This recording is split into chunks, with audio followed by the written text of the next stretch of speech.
দেখো, আজকে আমি তোমাদের ভূমিরূপ গঠনকারী প্রক্রিয়া সমূহ ও সৃষ্ট ভূমিরূপের শেষের টপিকটা আলোচনা করব।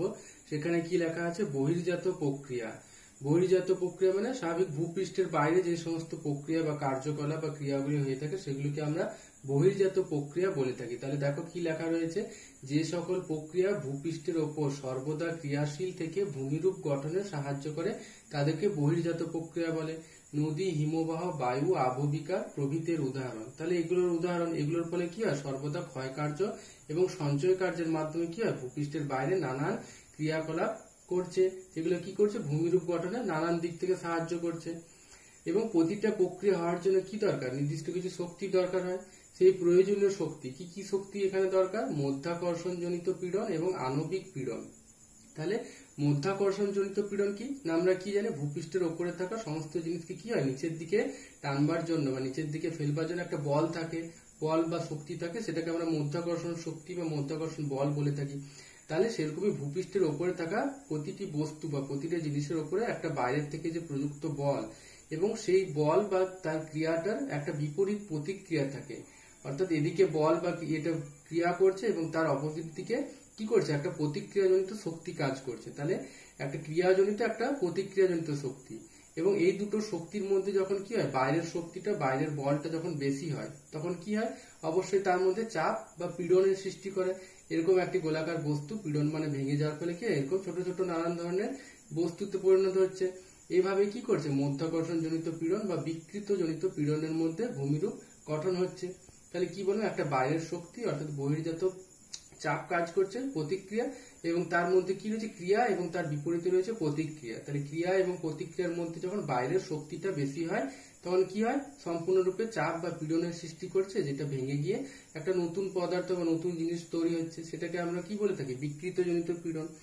তাহলে সেটাই বলছে, প্রতিরোধ করার জন্য বস্তুর ভিতর থেকে এক প্রতিক্রিয়া বলের সৃষ্টি হয়, যাকে পীড়ন বলা হয়। প্রতিটি বস্তু একটি নির্দিষ্ট মাত্রার পীড়ন সহ্য করতে পারে, এবং এটার অপেক্ষা অর্থাৎ বাইরের বস্তুটি বা বাইরের থেকে প্রযুক্ত বল বস্তুটির পীড়ন সহ্য করার ক্ষমতা অপেক্ষা যদি বেশি হয় তাহলে কি হয়? তার বিকৃতি ঘটে থাকে, যেটা আমি একটু আগেই বললাম। এরপরে চলে আসে কি? আণবিক পীড়ন। আণবিক পীড়নে কি রয়েছে না? প্রধানত আণবিক পীড়নে রয়েছে তাপমাত্রার পরিবর্তন, কেলাসন এবং গলনের ফলে হয়ে থাকে।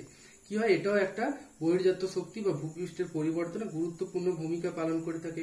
এই ক্ষেত্রে কি হয়? রাসায়নিক প্রক্রিয়া হয়ে থাকে। সাধারণত দ্রাব্য, খনিজ এবং সংঘবদ্ধ উপাদানগুলি কি হয়? রাসায়নিক পদ্ধতিতে একত্রিত বা আলাদা হয়ে কি হয়? ভৌত এবং রাসায়নিক ধর্মের পরিবর্তন ঘটায়, যা ভূমিরূপ গঠনে সাহায্য করে থাকে, যেটা ওকে আমরা আণবিক পীড়নের মধ্যে ফেলে থাকি। তাহলে বোঝা গেল বহির্জাত প্রক্রিয়ার প্রয়োজনীয় শক্তিগুলো।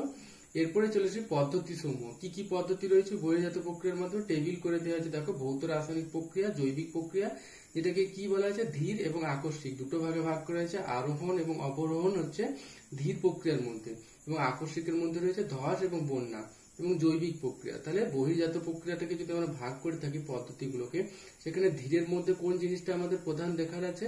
আরোহণ এবং অবরোহণ। আরোহণের মানে কি? সঞ্চয়।